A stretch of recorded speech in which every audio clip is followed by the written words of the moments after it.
હવે પછીનો કાર્યક્રમ છે એક પુસ્તક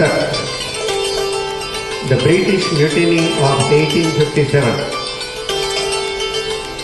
તેના લેખક છે શ્રી પંકજભાઈ ફડણીસ. તેઓ આ પુસ્તકનો પરિચય આપશે અને એ પુસ્તકનું વિમોચન માનનીય મુખ્યમંત્રી શ્રી નરેન્દ્રભાઈ મોદી કરશે.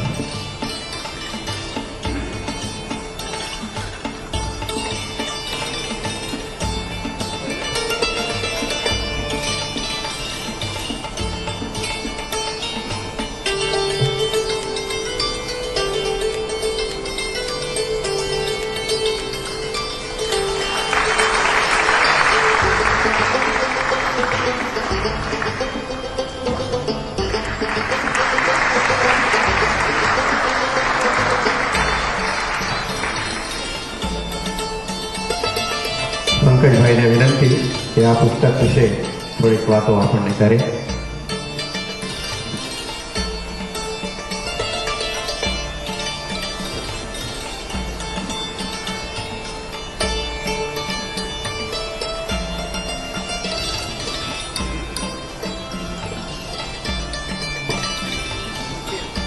आदरणीय सुरेश जी सोनी जी, आदरणीय श्रीकांत जी जोशी, आदरणीय नरेंद्र जी मोदी, उपस्थित सभी मान्यवर, आप सबको अभिनव भारत और मेरी तरफ से सादर प्रणाम.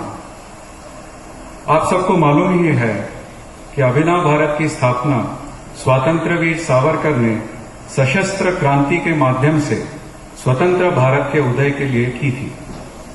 आज का अभिनव भारत एक सर्वोदय न्यास है. इसके न्यासी श्रीमती मंजरी फडणीस, श्रीमती मीना प्रभु, श्रीमती मधुमिता बाळ और मैं ऐसे 4 व्यक्ति हैं.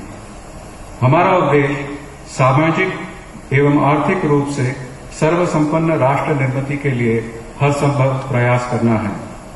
हमारा मानना है कि जब तक इतिहास के सही तथ्यों की जानकारी नहीं हो जाती, भविष्य का मार्ग अपनाने में गलती हो सकती है. इसका प्रमाण देश के पिछले 60 सालों का इतिहास और उसमें हुई कई दुखदायी घटनाएं हैं. सच्चा इतिहास लिखने का हमने एक प्रयास freedom struggle the unfinished story इस किताब को प्रकाशित करके किया था. इसका विमोचन माननीय बाला साहब ठाकरे ने 18 अक्टूबर 2002 में किया था. इस पुस्तक में प्रस्तुत किए गए अनेक अनजाने तथ्यों को सरकार माने व लोगों के सामने पेश करे, इस मांग को लेकर हमने हाई कोर्ट तथा सुप्रीम कोर्ट में एक कानूनी लड़ाई भी लड़ी. इसका वर्णन स्वातंत्र वीर सावरकर को समर्पित हमारी दूसरी किताब वॉर फॉर ट्रूथ इस पुस्तक में किया गया है. इस पुस्तक का विमोचन supreme court senior advocate Shri फली नरीमन ने 8 दिसंबर 2007 को किया था. जिन 4 अनजाने तथ्यों को लेकर हमने कानूनी लड़ाई लड़ी वह निम्नानुसार है. पहला, 1857 में अंतर्राष्ट्रीय कानून के अंतर्गत भारत एक राजकीय राष्ट्र था और इस राष्ट्र का राष्ट्राध्यक्ष एक भारतीय सम्राट था. दूसरा, 15 अगस्त 1947 को हम पूर्ण रूप से स्वतंत्र हुए, ऐसा मानना राजनीतिक एवं कानूनी तौर पर सरासर गलत है. तीसरा, हमें आजादी सिर्फ अहिंसक आंदोलन से मिली, यह मानना भी गलत है. सशस्त्र क्रांतिकारियों इसमें महत्वपूर्ण योगदान था, इस तथ्य को नजरअंदाज नहीं किया जा सकता. अतः लोकमान्य तिलक, नेताजी सुभाष चंद्र बोस और अन्य वो सभी मान्यवर नेता जिनके छायाचित्र पार्लियामेंट में लगे हुए हैं, उन सब का छायाचित्र करेंसी नोट पर महात्मा गांधी के साथ आना चाहिए. ये हमारी तीसरी मांग थी. ऐतिहासिक तथ्यों से जुड़ी इन 3 मांगों के बाद हमारी चौथी मांग भविष्य के संदर्भ में थी. जब तक देश का हर बच्चा शिक्षित नहीं हो जाता, तब तक देश की प्रगति हुई, यह मानना बेमानी है.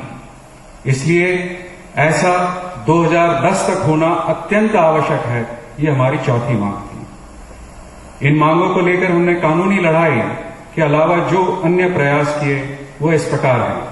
मैं चौथी मांग को लेकर शुरू करता हूं और पहली मांग पर सबसे बाद में आता हूं। सर्व शिक्षा अभियान को गतिशील बनाने के लिए क्या किया जा सकता है, इस विषय पर मैं स्वयं मुंबई यूनिवर्सिटी में पीएचडी पर संशोधन करने की कोशिश कर रहा हूं। नेताजी बोस तिलक जी के छायाचित्रों को करेंसी नोट पर छापने के बारे में विवरण हमारी शीघ्र ही प्रकाशित होने वाली किताब moving away from Gandhian monopoly इसमें प्रस्तुत किया जाएगा। 15 अगस्त के बारे में चौंकाने वाले तथ्यों का खुलासा हम हमारी 5वीं किताब अभिमन्यु बिट्रेड इसमें किया जाएगा। अभिमन्यु का संदर्भ मैं नेताजी सुभाष चंद्र बोस से जोड़ता हूं, क्योंकि जैसा महाभारत में हुआ था, अभिमन्यु सबसे पवित्र, सबसे छोटा और एक ही पांडव था जो मारा गया। कांग्रेस के इतिहास में सिर्फ नेताजी बोस ने बलिदान दिया। चौथी, भारतीय सम्राट। मैं शब्द भारतीय सम्राट इस्तेमाल कर रहा हूं, मुगल सम्राट नहीं।